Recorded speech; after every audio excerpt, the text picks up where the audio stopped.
Assalamualaikum warahmatullahi wabarakatuh. Salam sejahtera buat kita semua. Semoga kita semua dalam keadaan sehat jasmani dan rohani, tidak kekurangan satu apapun. Amin ya robbal alamin. Oke, Mimin akan melanjutkan cerita Liontin Giok Naganya. Tapi seperti biasa, bantu dulu tekan tombol like dan berkomentar juga Tuan dan Nona. Terima kasih sesudah dan sebelumnya. Bab 1531 sampai bab 1535. Semua orang saling memandang, beberapa dengan ekspresi gugup dan penuh tekad di wajah mereka. Kami tidak akan pergi, kami harus berjuang untuk tanah air kami. Tiba-tiba seseorang berteriak, ya, berjuang untuk tanah air kita. Sesaat, teriakan itu mengguncang langit, mengguncang seluruh langit malam. Dan yang terikat pada pilar adalah prajurit Yin yang telah berjuang mati-matian. Sepertinya dia juga merasakan kekuatan yang menindas, dan dia benar-benar lupa untuk melemparkannya. Setelah itu, Ye Chong mengangguk dan berkata, kalimatnya masih sama, musuh kuat, tapi tidak terkalahkan, kemenangan selalu berpihak pada keadilan, selama kita mengambil keputusan, kita punya peluang besar untuk menang semua orang. Bersorak, teriakan persetujuan, lalu, Ye Chong menghunus pedangnya di bawah tatapan panas semua orang. Semua orang juga telah melihat bahwa di pilar kami, yang diikat adalah apa yang disebut prajurit abadi. Selanjutnya, saya akan memberitahu Anda cara menyingkirkan tubuh abadi ini. Setelah selesai berbicara, Ye Chong tiba-tiba dia mengangkat pedangnya. Dan menurunkannya itu, cahaya dingin melintas, langsung memotong kepala prajurit Yin itu. Kepala Yin Bing jatuh ke tanah seperti bola sepak dan berguling 2 kali sebelum berhenti. Dan sejak awal, prajurit Yin yang tadinya bola-balik akhirnya berhenti dan tidak bergerak. Ye Chong berkata, ini sangat sederhana, potong kepalanya. Ketika dia menemukan bahwa tentara Yin tidak terkalahkan, ada ledakan sorak-sorai dan lompatan di alun-alun. Sepertinya mereka sudah menang. Teriakan suku ular hijau bergema sepanjang langit malam. Pada saat ini, bahkan tentara Yin dari klan ular abu-abu dapat mendengar suara tegas klan ular hijau di dataran Longqi 200 mil jauhnya. Keesokan paginya, Ye Chong mendapat kabar bahwa pasukan klan ular abu-abu telah meninggalkan dataran Longqi dan menuju wilayah klan ular hijau. Berdasarkan kecepatannya, diperkirakan mereka bisa sampai di sini besok malam. Selanjutnya, Ye Chong mulai bersiap untuk pertempuran. Pertama-tama, Ye Chong mengirim beberapa keturunan keluarganya, serta wanita yang baru hamil, ke kota laut. Lagi pula, mereka tidak memiliki kekuatan bertarung yang besar, dan mereka hanya bisa digunakan sebagai umpan meriam jika mereka tetap di sini. Kemudian, Ye Chong menyiapkan ramuan dalam semalam dan membagikannya kepada setiap prajurit ular. Obat mujarab ini untuk sementara dapat meningkatkan kekuatan seseorang dan dapat digunakan dalam pertempuran besok malam. Susi, sebaliknya, membawa sekelompok orang dan pergi ke gudang senjata secara langsung untuk memoles ulang semua senjata di dalamnya. Senjata-senjata itu diasah untuk memenggal kepala mereka yang disebut tentara Andit. Pada saat yang sama, Susi juga menunjukkan kepada Ye Chong sebuah unit kavaleri. Kavaleri ini adalah elit klan ular hijau dan dilatih oleh Susi sendiri. Begitu kavaleri menyerbu ke dalam formasi, mereka secepat kilat dan tak terhentikan. Mereka adalah pasukan andalan Susi. Melihat kavaleri ular yang agung dan agung, Ye Chong mengangguk puas. Sore itu, sekelompok kecil pasukan telah mengawal wanita hamil dan anak suku ular itu pergi. Tentu saja, saat ini tidak ada seorang pun yang mau meninggalkan tempat ini, bahkan ibu hamil dan anak-anak sekalipun.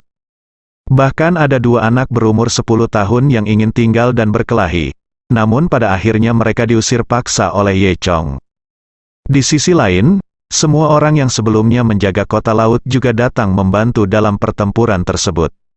Pan Wei, manusia serigala, Titan, dan lainnya semuanya ada di sini. Mereka juga membawa kekuatan tempur yang cukup besar. Ternyata selama periode ini, geng naga yang mereka kembangkan di kota laut semakin membesar, dan kini memiliki kemampuan bertarung yang sangat kuat. Jika geng naga ditempatkan di luar, mereka bisa membentuk sekte besar.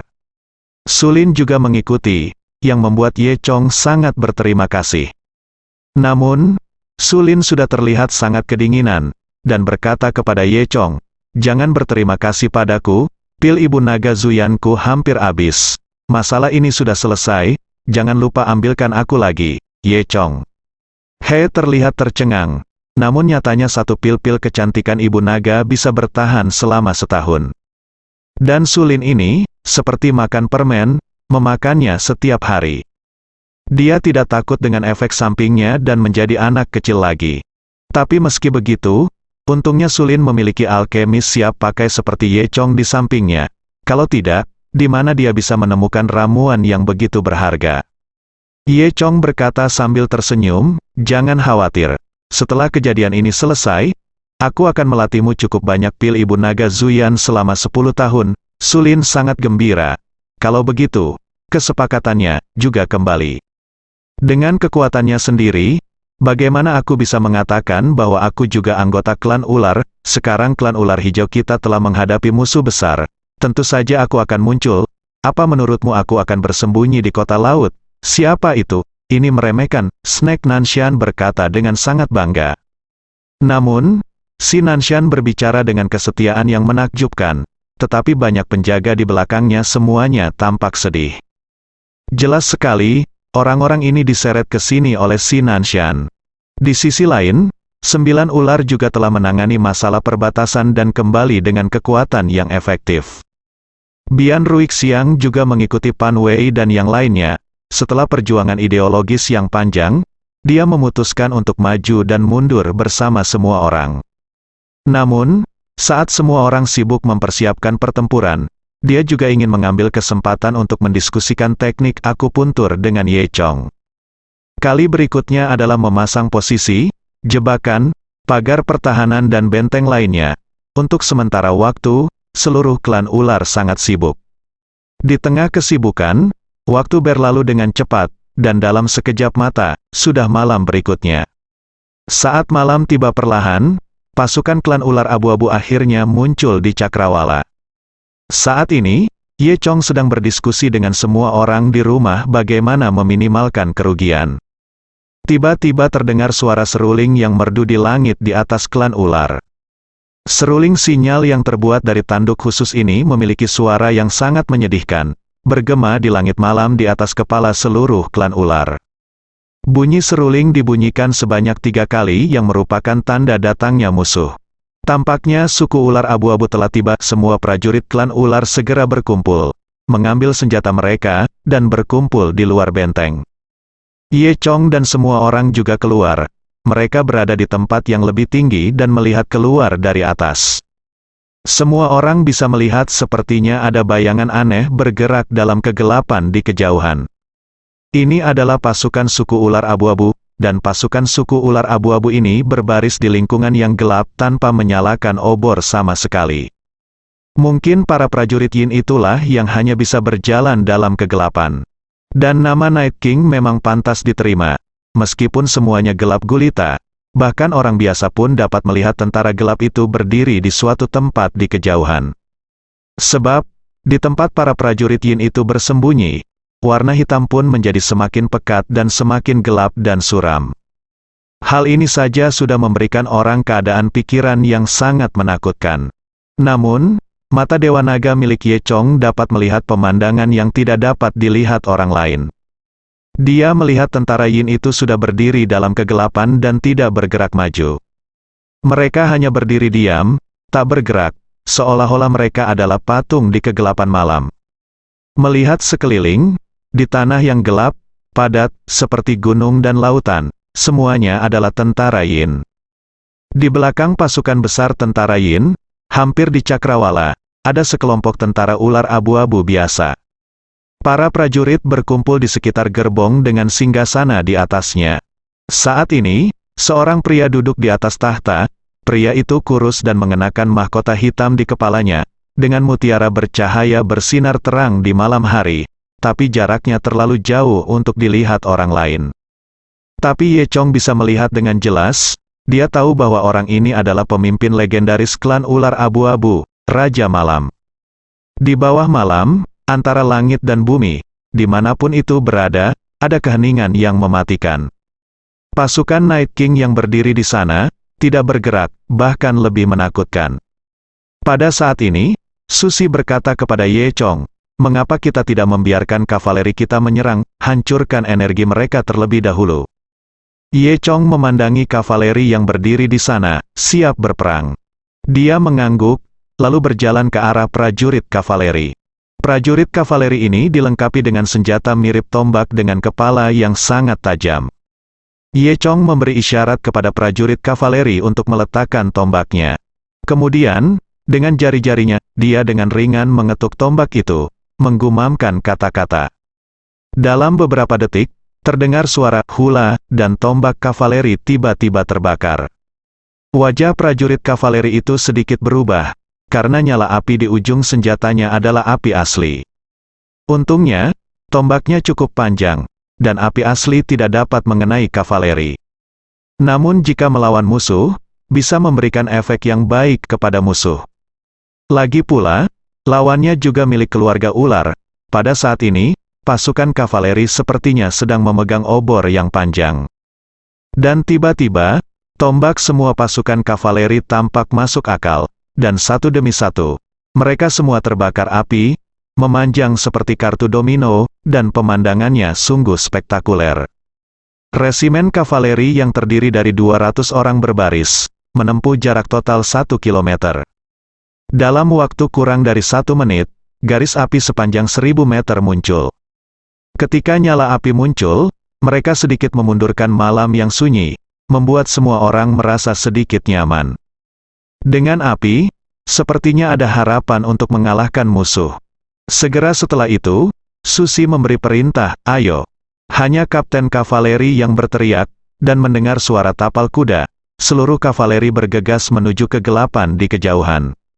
Suara tapak kuda terdengar megah dan kuat, dan garis api yang membelah malam membuat marah dan memberikan rasa ketenangan pikiran. Kavaleri menyerang ke depan sekuat tenaga, dan segera jatuh ke dalam kegelapan tanpa batas. Mereka semakin jauh, dan sejauh yang bisa dilihat semua orang, mereka hanya bisa melihat kumpulan api, yang sangat menyilaukan di malam yang gelap. Karena jaraknya terlalu jauh, bahkan suara perkelahian pun tidak terdengar. Namun, mereka tahu bahwa tentara kavaleri sudah bertempur jarak dekat dengan musuh. Garis api seperti naga menyerbu ke dalam kegelapan. Namun, naga api ini sepertinya dengan cepat terkikis oleh kegelapan. Saya melihat apinya semakin mengecil. Semua orang menyaksikan tanpa daya saat percikan terakhir padam. Semuanya kembali gelap dan tenang kembali. Semua orang terkejut, dan untuk beberapa saat, tidak ada yang bisa berbicara. Resimen kavaleri yang terdiri dari 300 orang ditelan oleh tentara Yin dalam waktu kurang dari 1 menit. Banyak orang merasakan sedikit ketakutan di hati mereka. Bahkan Ye Chong tidak menyangka bahwa para prajurit Yin yang berkumpul ini akan memiliki kekuatan tirani seperti itu. Dia memandang Ye Chong dengan gugup dan bertanya, "Pemimpin klan, apa yang harus saya lakukan?" Ye Chong mengerutkan kening dan tidak menjawab. Sepasang mata Dewa Naganya memandang ke arah Night King. Saat ini, Night King telah mengeluarkan perintah agar pasukannya maju. Ye Chong mengerutkan kening, dan berkata kepada Susnek, "Biarkan semua orang bersiap untuk bertarung." Ye Chong baru saja selesai berbicara ketika dia mendengar suara meringkik yang aneh dari kegelapan yang jauh. Suara meringkik ini sama tidak menyenangkannya dengan jeritan hantu. Segera setelah itu, yang terdengar hanya suara boom, boom, boom, seolah-olah ribuan pasukan sedang bergegas menuju mereka. Meskipun semua orang tidak dapat melihat dengan jelas, mereka dapat merasakan bahwa pasukan tentara Yin akan datang. Semua orang gugup dan mengepalkan senjatanya. Para prajurit Yin berlari ke arah mereka sambil mengeluarkan suara melengking. Segera, semua orang dapat melihat tentara Yin. Mayat hidup tanpa ekspresi berlari ke arah mereka dengan senjata terangkat. Kemanapun tentara Yin pergi, mereka sepertinya tidak dapat dihentikan. Pada saat ini, pasukan tentara Yin yang sangat banyak telah tiba di ruang terbuka di depan klan ular hijau. Pada saat ini, terjadi ledakan, dan ratusan tentara Yin jatuh langsung ke dalam lubang besar. Ternyata inilah jebakan yang dibuat oleh Susnek. Segera setelah itu, terdengar suara gemuruh yang besar. Tentara Yin yang tak terhitung jumlahnya jatuh ke dalam perangkap.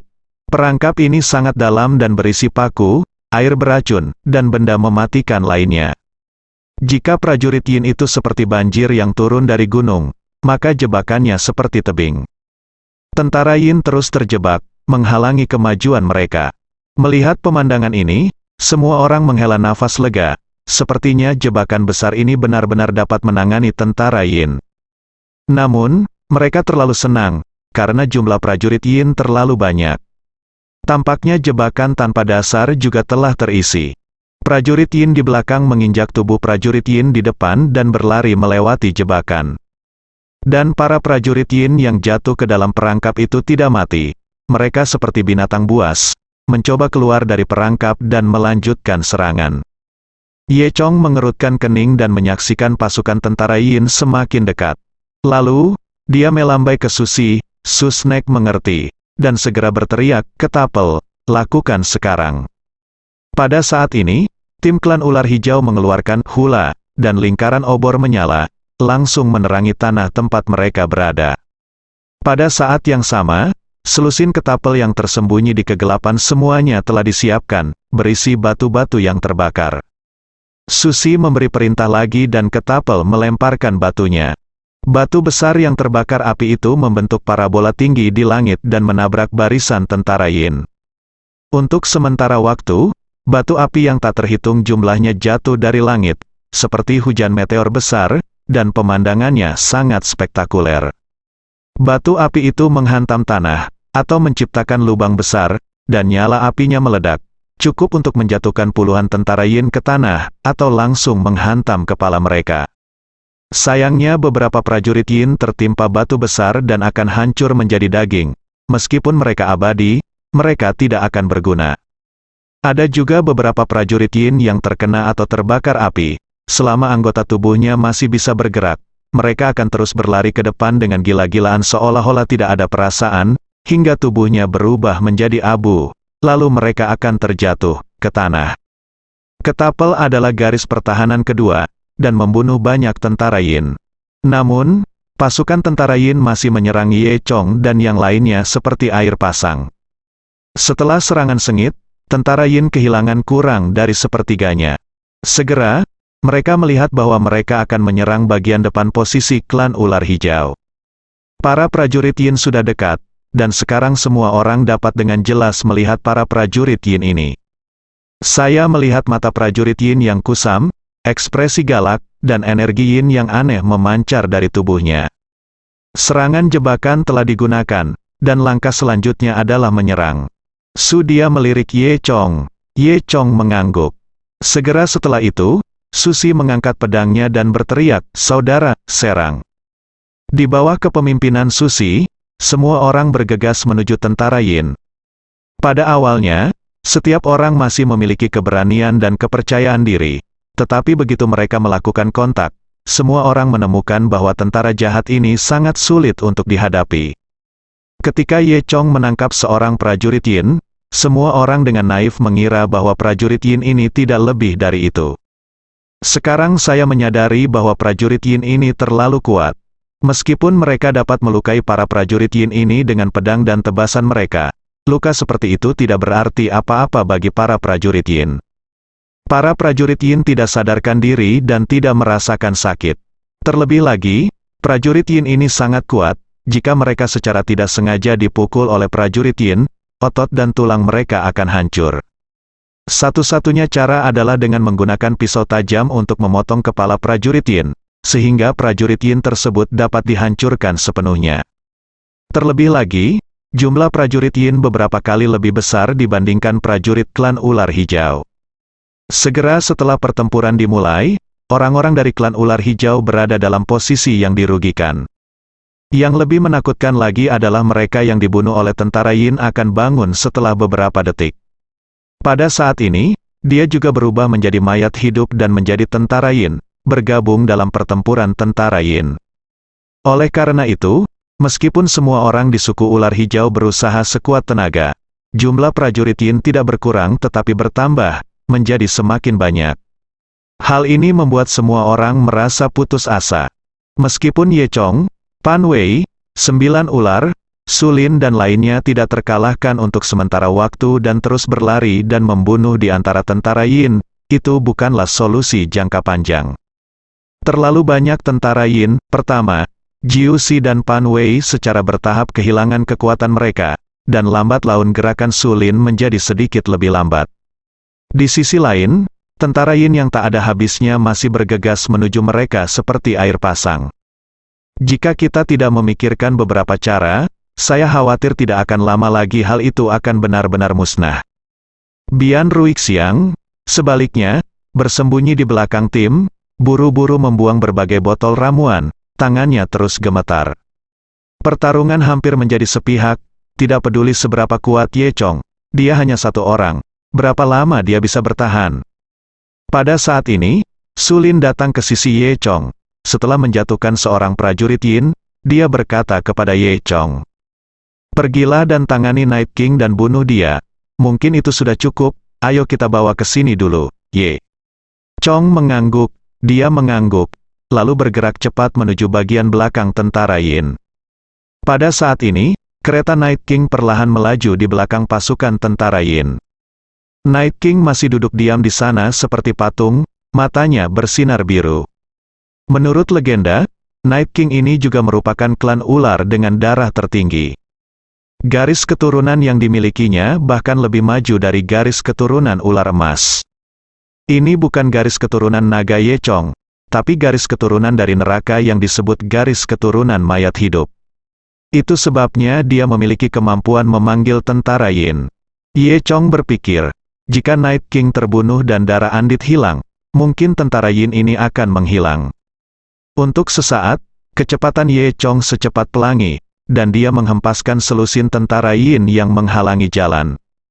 Segera, Ye Chong mendekati pasukan Night King. Night King masih duduk di sana dengan dingin, seolah dia tidak memperhatikan penampilan Ye Chong. Prajurit normal dari klan ular abu-abu yang mengikuti Night King telah melihat Ye Chong. Tanpa mengucapkan sepatah kata pun, lebih dari selusin tentara mengeluarkan senjata mereka dan bergegas menuju Ye Chong. Mereka yang mengikuti Night King semuanya adalah master. Namun, orang-orang ini adalah orang normal, tidak abadi, tetapi mereka lebih mudah ditangani daripada tentara Yin.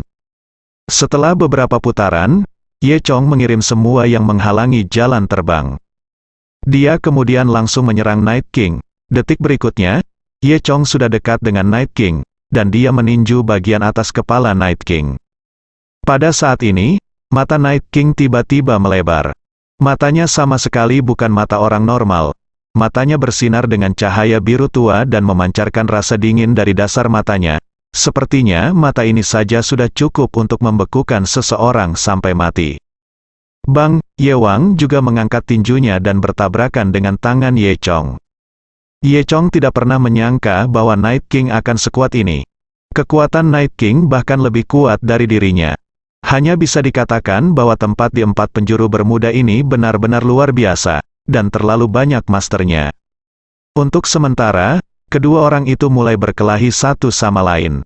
Sosok Night King sangat kurus, dan sepertinya dia digambarkan sebagai orang yang sangat kurus.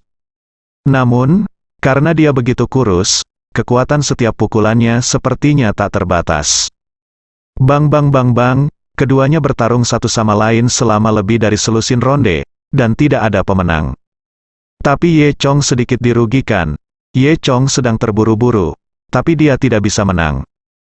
Namun di belakang mereka, para prajurit Yin itu membantai tentara suku ular hijau, dan tidak ada penundaan. Saat ini, Ye Chong bergerak, dan segera ada belati di tangannya. Itu adalah pedang tulang ikan yang diambil dari senjata ajaib luar angkasa. Dengan pemikiran di benak Ye Chong, dia menuangkan energi sejatinya ke dalam pedang tulang ikan. Pedang tulang ikan mengikuti tren dan tumbuh hingga panjangnya sekitar 2 meter. Dengan lambaian Ye Chong, dia menebas pedang tulang ikan tajam di Night King. Di saat yang sama, cahaya biru gelap muncul di mata Night King.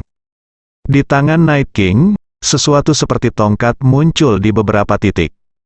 Bentuknya lebih mirip tongkat daripada pemecah es, tetapi panjangnya sekitar 3 meter, dan merupakan pemecah es yang sangat tipis, sebening kristal.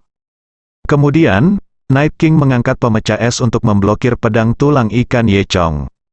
Terdengar suara dentang yang tajam, pedang tulang ikan bertabrakan dengan pemecah es, dan percikan api dihasilkan dari gesekan tersebut.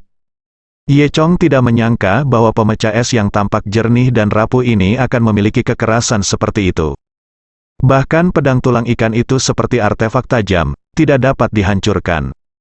Dalam sekejap, keduanya mulai berkelahi lagi. Kedua senjata ajaib itu menari dengan liar, dan di malam hari, cahaya putih dan biru terlihat. Dengan suara, ping ping ping pong, percikan api beterbangan kemana-mana. Tiba-tiba, Night King meraung, memutar pemecah es di tangannya, terbang di udara, dan memukul Ye Chong. Ye Chong melawan dengan pedang tulang ikan dan pedang horizontal. Dentang, terdengar suara nyaring.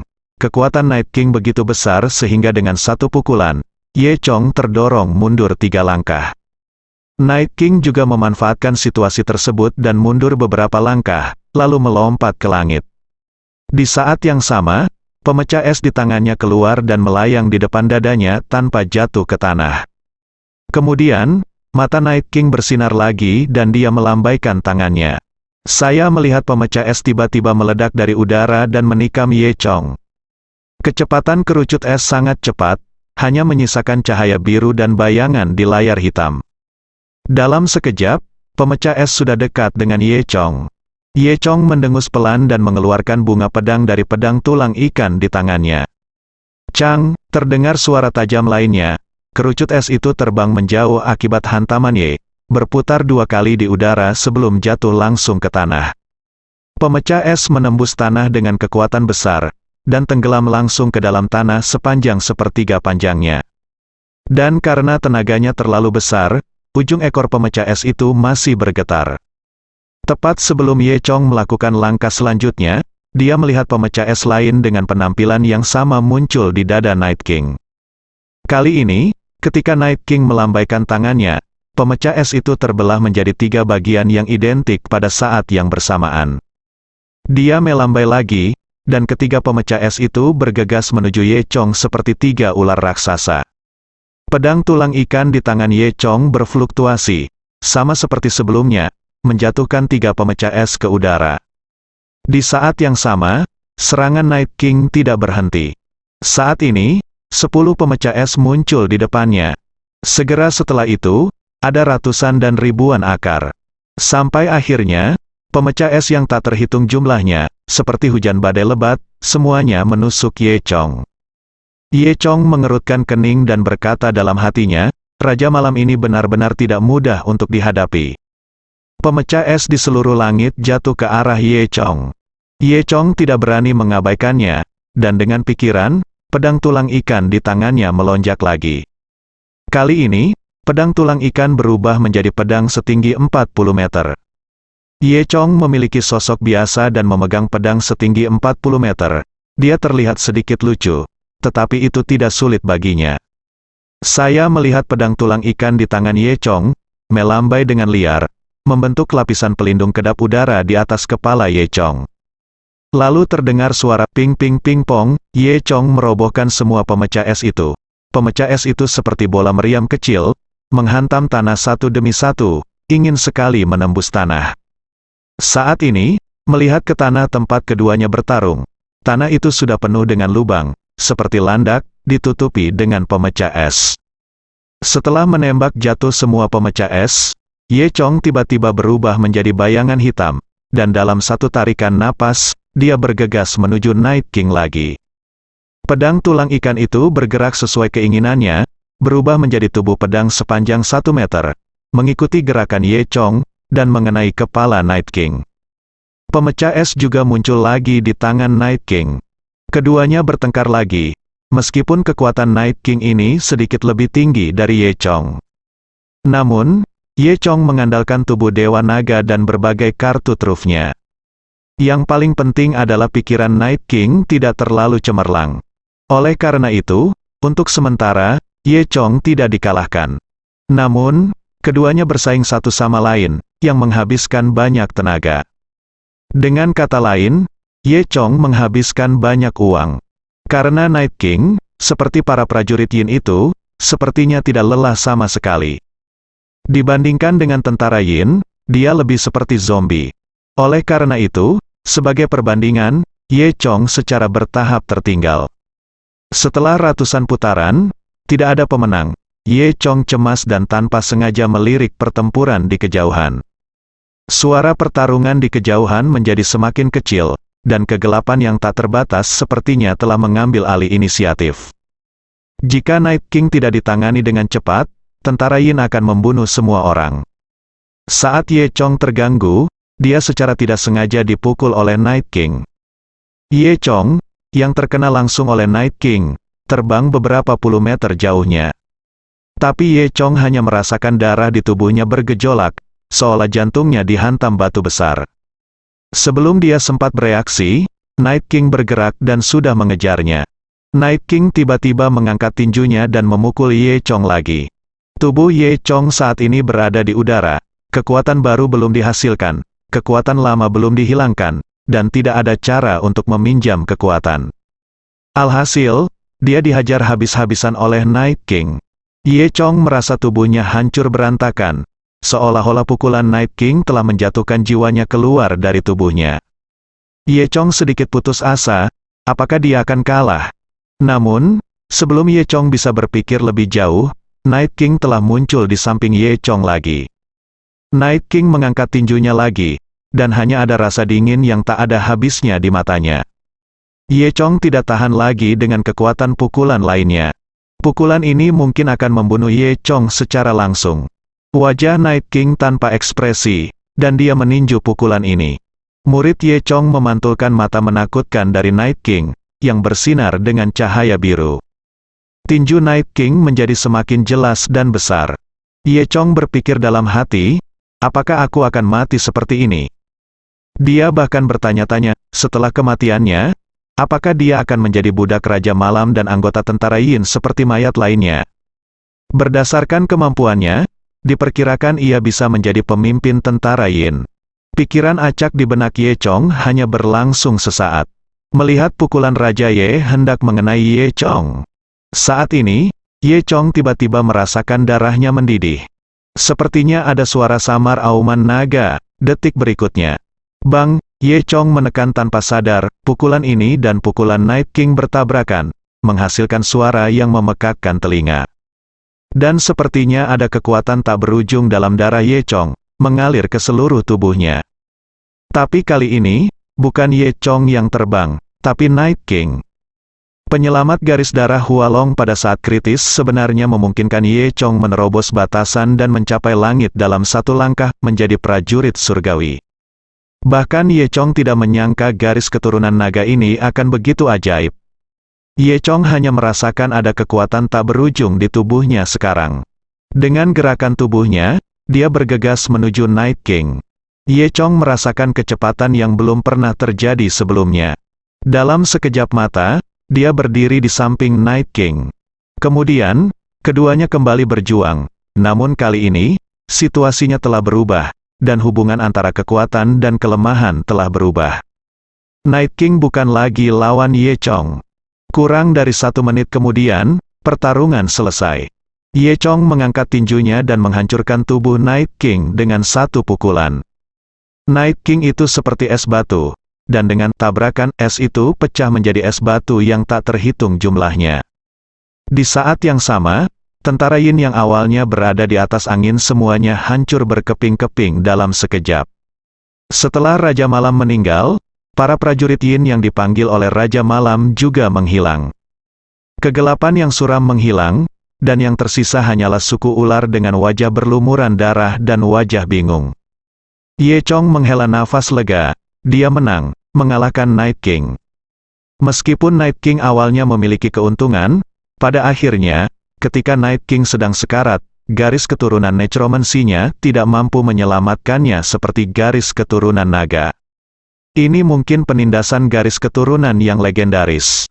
Butuh 1 menit penuh bagi semua orang di klan ular untuk menyadari bahwa mereka telah menang. Detik berikutnya, penonton bersorak nyaring. meski wajah semua orang di klan ular hijau cerah, ekspresi bahagia mereka masih tak bisa diungkapkan dengan kata-kata.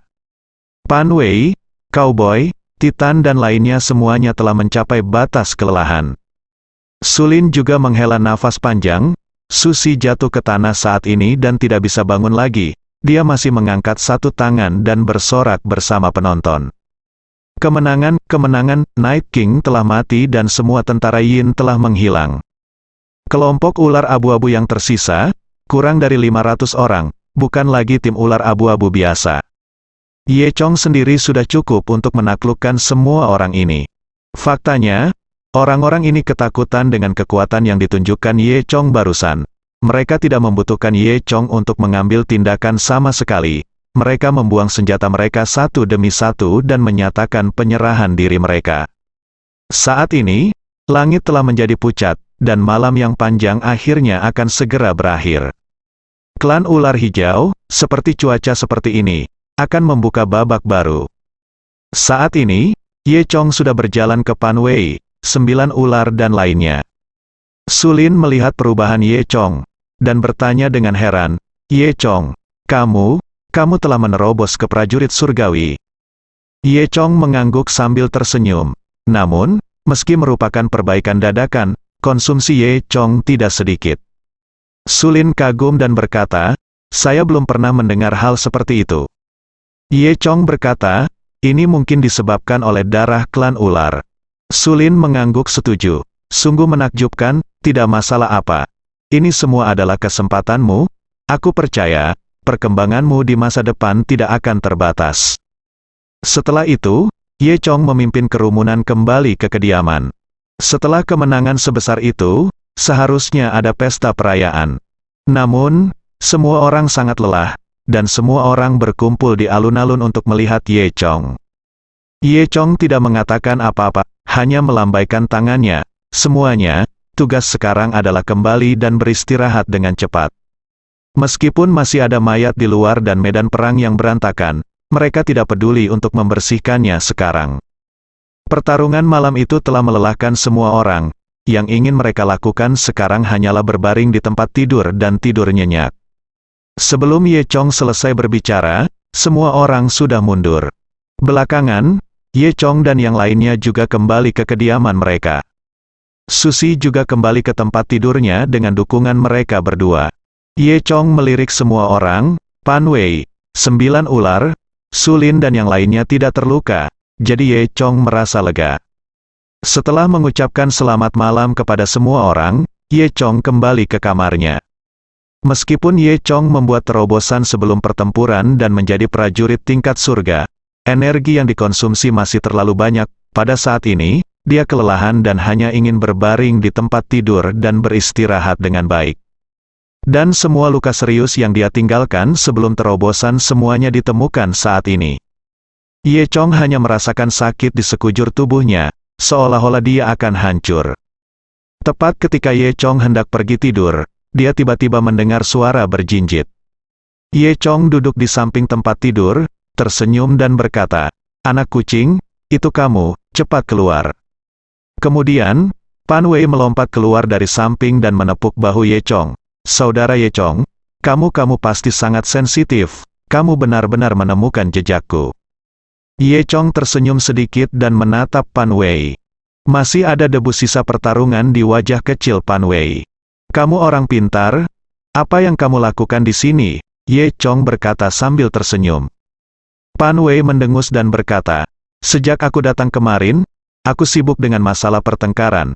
Aku belum punya waktu untuk menyusulmu, Saudara Ye Chong." Ye Chong terkekeh, menepuk tempat di sebelahnya, dan memberi isyarat ke Pan Wei duduk. Pan Wei duduk dengan patuh di sebelah Ye Chong, dan aroma akrab yang menawan, istimewa, dan sudah lama hilang melayang ke hidung Ye Chong. Ye Chong mengambil 2 napas dalam-dalam, lalu tersenyum, menatap wajah Pan Wei yang cerah dan menawan, dan berkata, "Lalu bagaimana kamu ingin mengenang masa lalu?" Ye Chong berbicara dengan ekspresi nakal di wajahnya.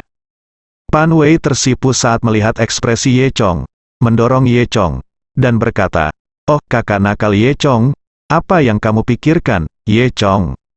Terkekeh, Melihat ekspresi malu-malu Pan Wei, dan kemudian dia tidak bisa membantu namun melangkah maju dan memeluk tubuh mungil dan elastis Pan Wei.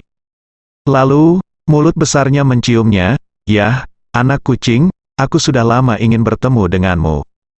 Gumam Ye Chong. Pan Wei berjuang dan memukulnya 2 kali secara simbolis, lalu menyerah. Dia dan Ye Chong berguling ke tempat tidur, keesokan harinya. Ketika Ye Chong bangun, dia sudah merasa segar.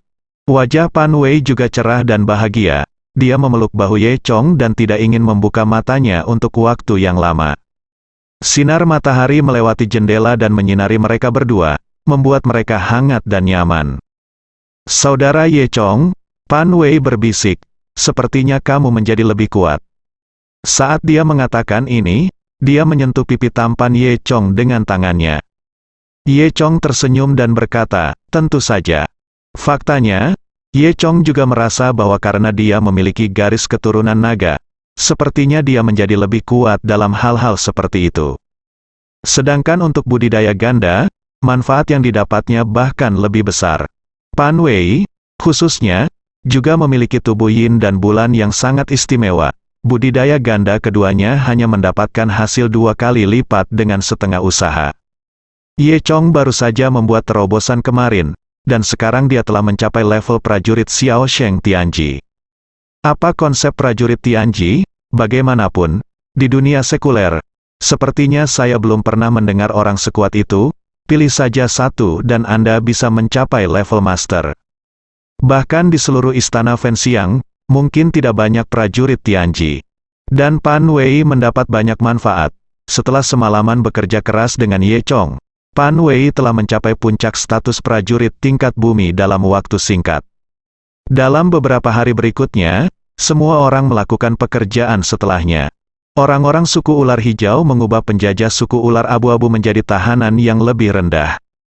Para penyerbu ini awalnya datang untuk menangkap tahanan, namun kini mereka telah menjadi tawanan suku ular hijau. Mereka kini melakukan pekerjaan tersulit dan paling melelahkan, yaitu membersihkan medan perang dan membereskan kekacauan. Ruang kosong tempat pertempuran berlangsung sudah bobrok dan membutuhkan waktu puluhan tahun untuk pulih. Di sisi lain, meski suku ular hijau berhasil meraih kemenangan, namun sebagian besar memakan korban jiwa. Bersambung.